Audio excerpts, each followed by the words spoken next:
Olá, queridos, graça e paz, tudo bem? Pastor Roberto Oliveira aqui, canal Ecos da Graça, mais uma vez. Como é que vocês estão? Estão todos bem? Espero que sim. Amados, eu quero, antes de nós começarmos, deixa eu orar pela sua vida, deixa eu pedir que o céu se abra sobre você e que Deus libere uma bênção poderosa sobre você.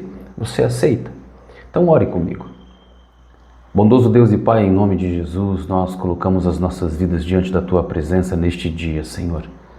Nós louvamos o Teu nome e somos gratos por todas as coisas e sabemos que o Senhor tem trabalhado em nosso favor. Pai, eu quero pedir pela vida destes Teus filhos que neste momento se encontram diante de um celular, de um notebook ou qualquer maneira a qual ele esteja buscando ouvir uma palavra que traga ao seu coração um entendimento, um ensinamento necessário para que ele possa desenvolver e crescer na fé. Pai, usa a minha voz, usa a minha vida neste tempo para que a bênção do Senhor alcance os teus filhos e libere sobre eles aquilo que eles têm buscado em ti, Senhor. Aonde quer que eles estejam, que o Senhor abra portas, que o Senhor libere unção de cura, porque ela já foi conquistada naquela cruz. Pai, que o Senhor traga a restauração de lares e manifeste sobre eles o teu favor. Mas acima de tudo, neste momento eu peço, Pai, que o Senhor abra sobre eles o entendimento para receber a Tua palavra. E a Tua palavra é quem vai gerar a fé, para que eles possam, através da fé, romper todas as barreiras que estão impedindo os Teus filhos de conquistarem e de viver aquilo que o Senhor já determinou sobre cada um deles. Que assim seja, Pai, nós oramos em nome de Jesus. Amém, queridos? Que Deus abençoe você grandemente. Amados, eu quero falar a respeito de um tema que nos últimos dias tem me trazido assim um ardor, uma queimação no meu coração, um incêndio na minha alma, pois foi fruto de um diálogo com a minha esposa e quando ela me perguntou, aquilo me provocou buscar mais entendimento, mais conhecimento e compreender melhor a respeito do tema. E hoje eu quero falar de comunhão e de intimidade. E talvez você, assim como eu, muito provavelmente viveu debaixo de ensinamento dizendo que comunhão e intimidade são as mesmas coisas e por isso você não se incomodava em viver as fases daquilo que a Bíblia de fato nos ensina a respeito de comunhão e de intimidade. Eu quero, baseado nas pesquisas que eu fiz entre livros, autores e a própria Bíblia, trazer esse entendimento para você assim como eu recebi. E espero que ela fale ao seu coração de forma clara e objetiva, desmistificando e te fazendo, neste tempo, buscar, desejar, com maior desejo e paixão, viver aquilo que o Senhor nos ensina na sua palavra.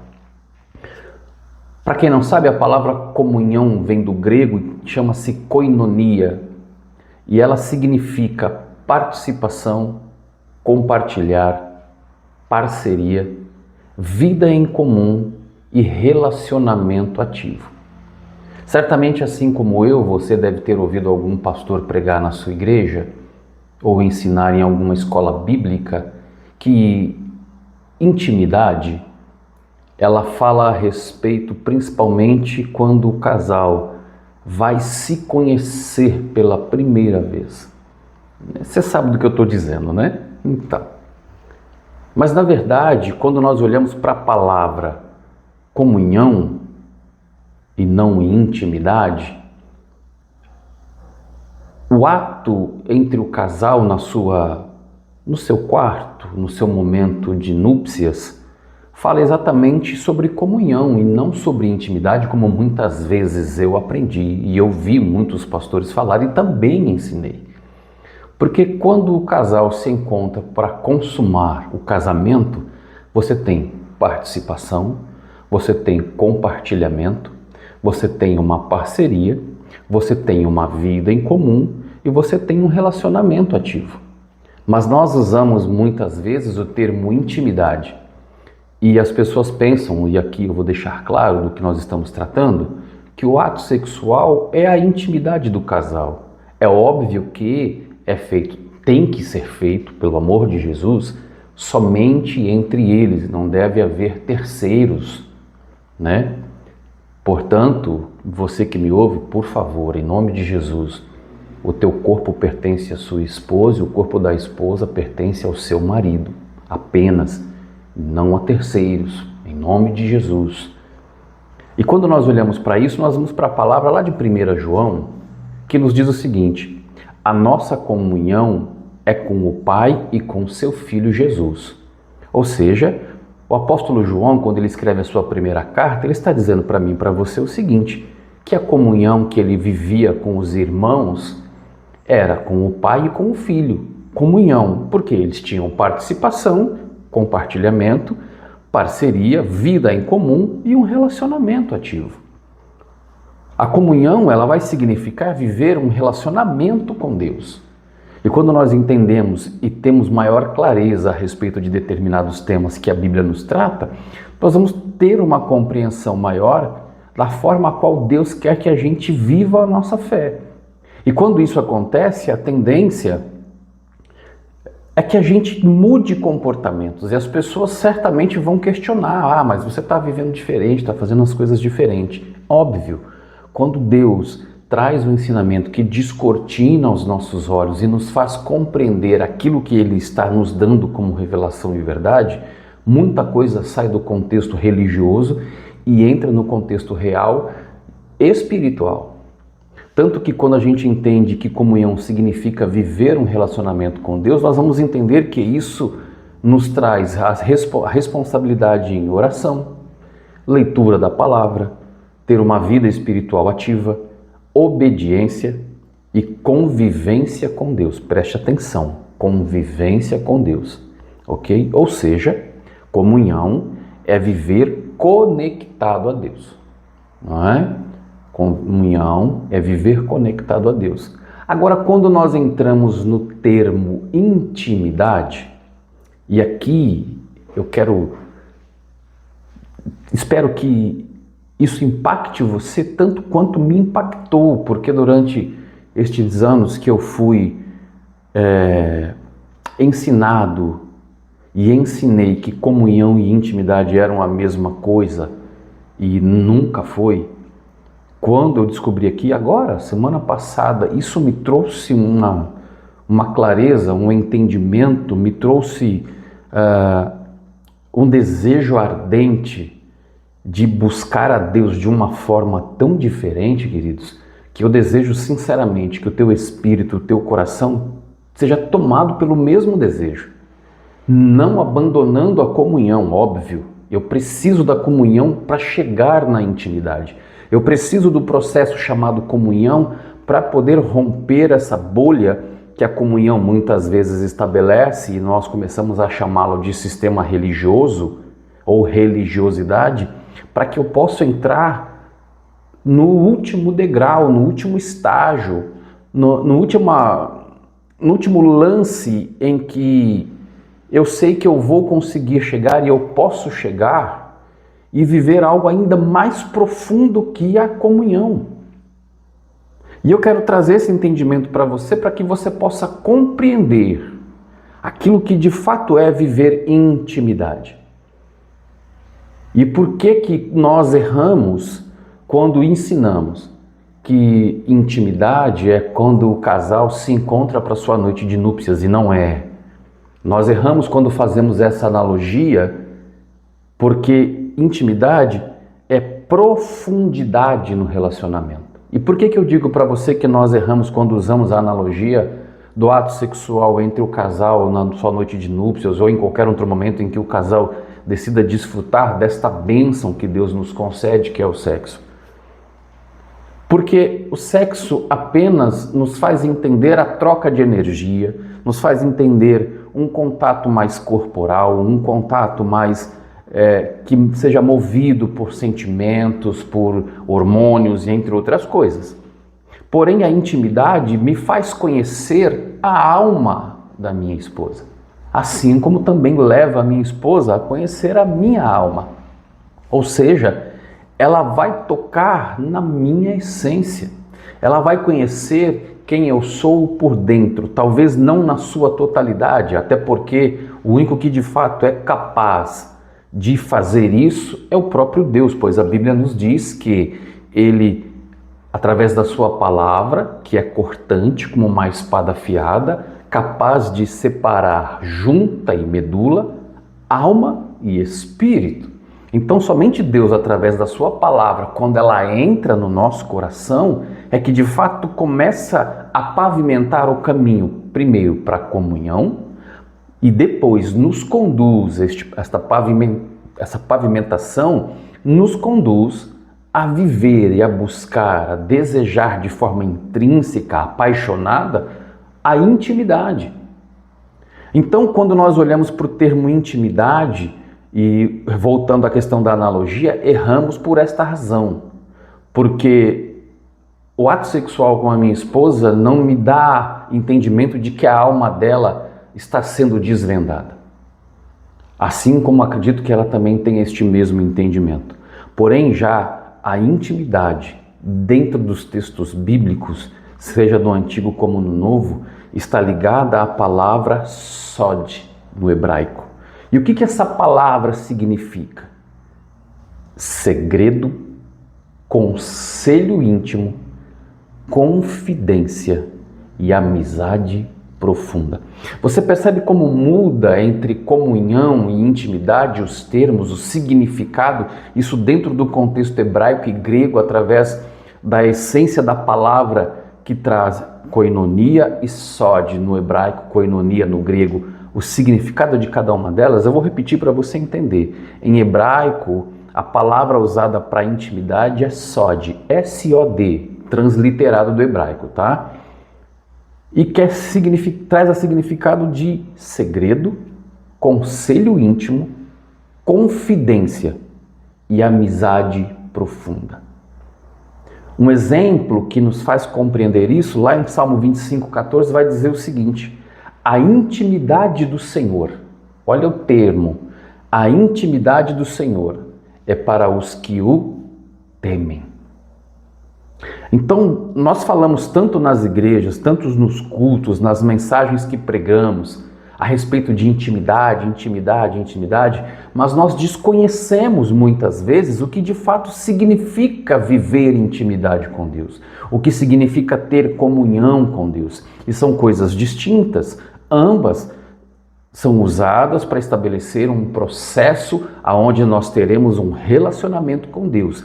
A diferença é que comunhão tem um propósito e intimidade te coloca em outro propósito. A comunhão diz respeito a você viver em comunidade, em sociedade, na sua igreja, com a sua família. A intimidade é pessoal, é você e Deus. Eu vou te dar um outro exemplo. Intimidade é quando o relacionamento chega a um nível onde há confiança profunda, revelação, proximidade especial. Ou seja, a intimidade é profundidade dentro da comunhão. É quando você diz assim: Senhor, eu já estou vivendo um tempo de comunhão contigo maravilhoso, só que eu quero mergulhar mais fundo e eu quero encontrar algo aonde eu possa me encostar para me impulsionar, para dar esse mergulho mais profundo, para chegar no tempo da intimidade com Deus. Querido, então eu quero deixar claro aqui, eu quero declarar para você de forma clara e objetiva: viva a comunhão com muita alegria, com muito desejo, mas apaixone-se pela intimidade. Não abra mão de que o teu coração desfrute deste desejo ardente, deixe arder esta chama pela intimidade com Deus. E aqui eu quero falar a respeito do porquê que a minha alma desejou buscar entender melhor este tema. Porque eu estava conversando com a minha esposa e nós entendemos algo muito interessante. Enoque foi o personagem que nos trouxe, que me provocou a buscar um melhor entendimento, que me fez entender. Tanto que eu busquei na Bíblia homens que viveram em intimidade, comunhão, fazendo a sua devida separação, e hoje eu posso dizer para você com clareza: A diferença que existe quando você faz esse estudo, essa busca de compreensão e consegue fazer a separação entre elas.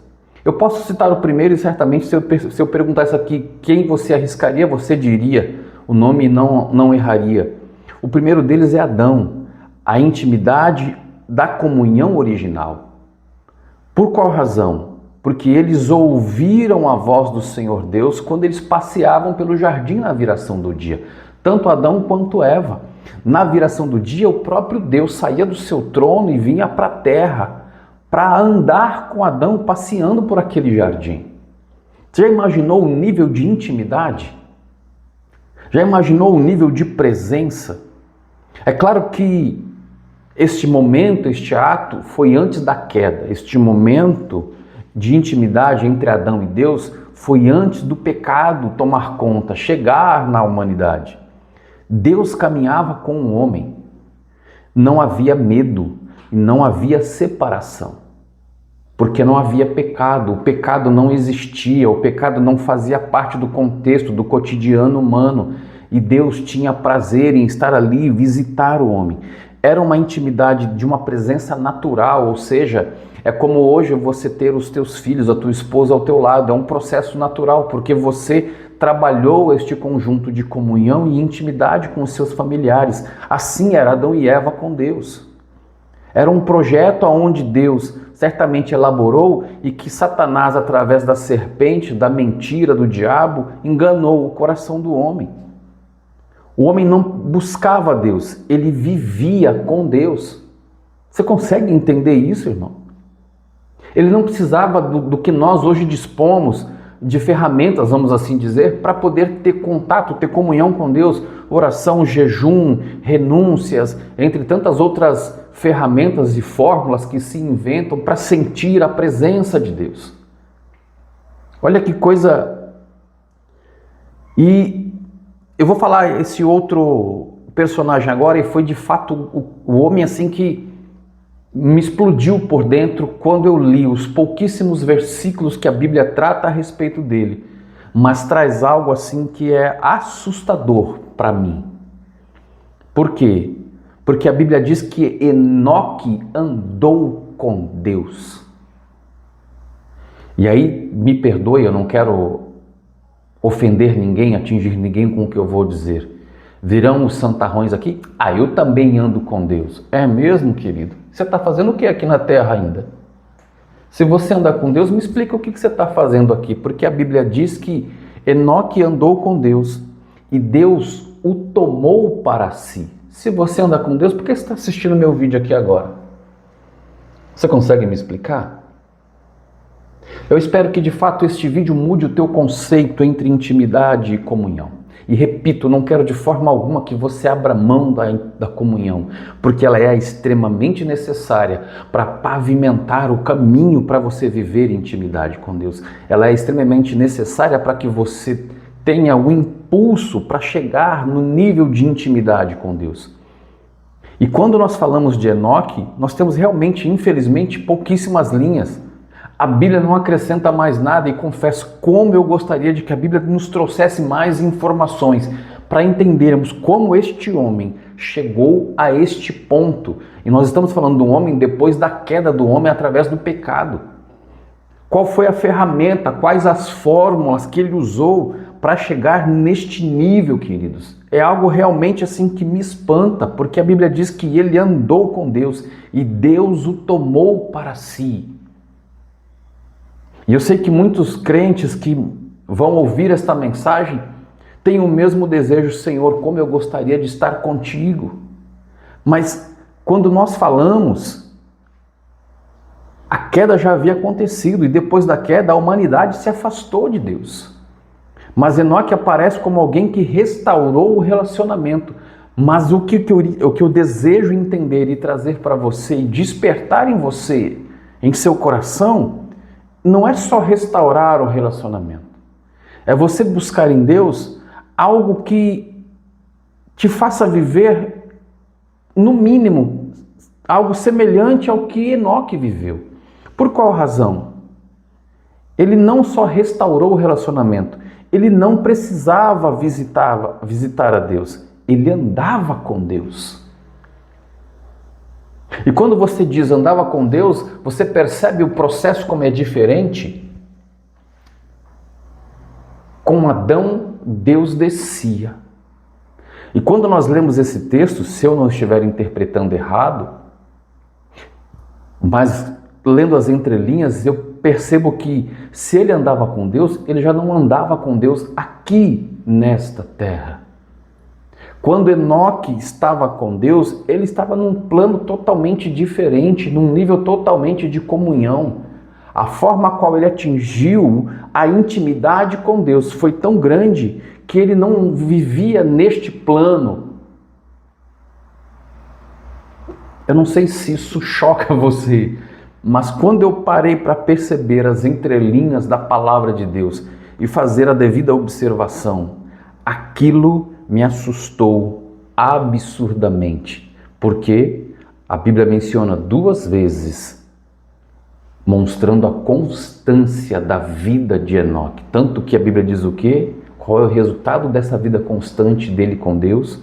Deus o tomou para si e não foi mais visto. Você consegue, irmão? Isso não explode a tua cabeça? Não te faz pensar no que realmente aconteceu? Isso não te desperta interesse em saber como Enoque conseguiu a façanha que nenhum outro homem após ele conseguiu viver? Tu percebe a diferença? O próprio Deus veio buscá-lo. E eu confesso, repito, que no seu coração o Espírito de Deus desperte esse desejo ardente, se torne um incêndio dentro de você, para que você possa viver este desejo de buscar a presença de Deus, buscar a Deus de tal maneira que você mergulhe cada vez mais fundo na comunhão para alcançar a intimidade com Deus. Porque é o que eu tenho desejado nestes dias. Você vai perceber, a minha alma tem gritado isso dentro de mim, irmãos. A minha alma tem desejado isso dentro de mim de uma forma que eu não consigo mais conter, está explodindo aqui dentro. De todas as vezes que eu oro, Deus, eu quero mais de Ti. Eu quero estar mais dentro do Senhor, eu quero mais do Senhor dentro de mim. Eu quero viver mais isso que está explodindo aqui dentro, Senhor, e deixa explodir. Se for uma barragem segurando as águas, deixa essa barragem estourar e me banha nestas águas que são os Teus rios de vida. Querido, que o Senhor desperte o teu coração, eu oro em nome de Jesus. Que o Senhor desperte no teu coração e no teu espírito este desejo de viver comunhão, sim, o tempo todo, mas que você se apaixone ardentemente para viver a intimidade com Deus. Senhor, eu oro para aquele que está me ouvindo, para que ele deseje ardentemente viver, buscar e transbordar, a mergulhar nos teus rios de tal forma, Senhor, que nós possamos ousadamente ter, Senhor, aquilo que o Senhor deu a Enoque. Que o Senhor nos ensine os caminhos que ele trilhou, os caminhos que ele andou no espiritual, romper as barreiras espirituais a ponto de o Senhor o buscar para si. Que nós sejamos vistos da mesma maneira, Pai, que o Senhor, por misericórdia, olhe para nós aqui e nos ensine a viver ardentemente este desejo em nossos corações, Pai. Eu oro sobre a vida de cada um dos teus filhos em nome de Jesus, que eles sejam despertos do sono espiritual que os impede, meu Deus, de romper, Senhor, de romper todas as barreiras espirituais, religiosidades, mentiras, sofismas do inferno. Pai, para que somente a verdade da sua palavra seja dada ao coração dos teus filhos e eles mergulhem cada vez mais fundo no entendimento e no desejo de buscar intimidade contigo, Senhor. Eu oro para a glória do teu nome, Pai, em nome de Jesus. Amém, querido? Que Deus te abençoe grandemente. Eu não vou me alongar porque é um assunto realmente muito extenso, isso daria muitos vídeos, porque existem muitos personagens na Bíblia de quem eu poderia falar. Ainda ficou de fora Abraão, Davi, Noé, ficou de fora Moisés, ficou de fora Daniel, ficou de fora João, o próprio Jesus, ficou de fora muitos homens importantes da palavra de Deus, da história do povo hebreu, que seriam interessantes nós falarmos a respeito deles. Mas eu peguei apenas estes dois personagens para nós entendermos a diferença entre eles e trazer clareza a respeito de comunhão e intimidade, para que você de fato tenha o seu coração tocado por esta palavra e para que você viva ardentemente essa paixão por buscar. Use a comunhão como pavimentação deste caminho que vai te conduzir à intimidade com Deus. Amém, querido? Que Deus te abençoe. Um beijo, um forte abraço do pastor Roberto Oliveira, canal Ecos da Graça. Deus abençoe a todos. Amém? Em nome de Jesus. Fiquem todos com Deus.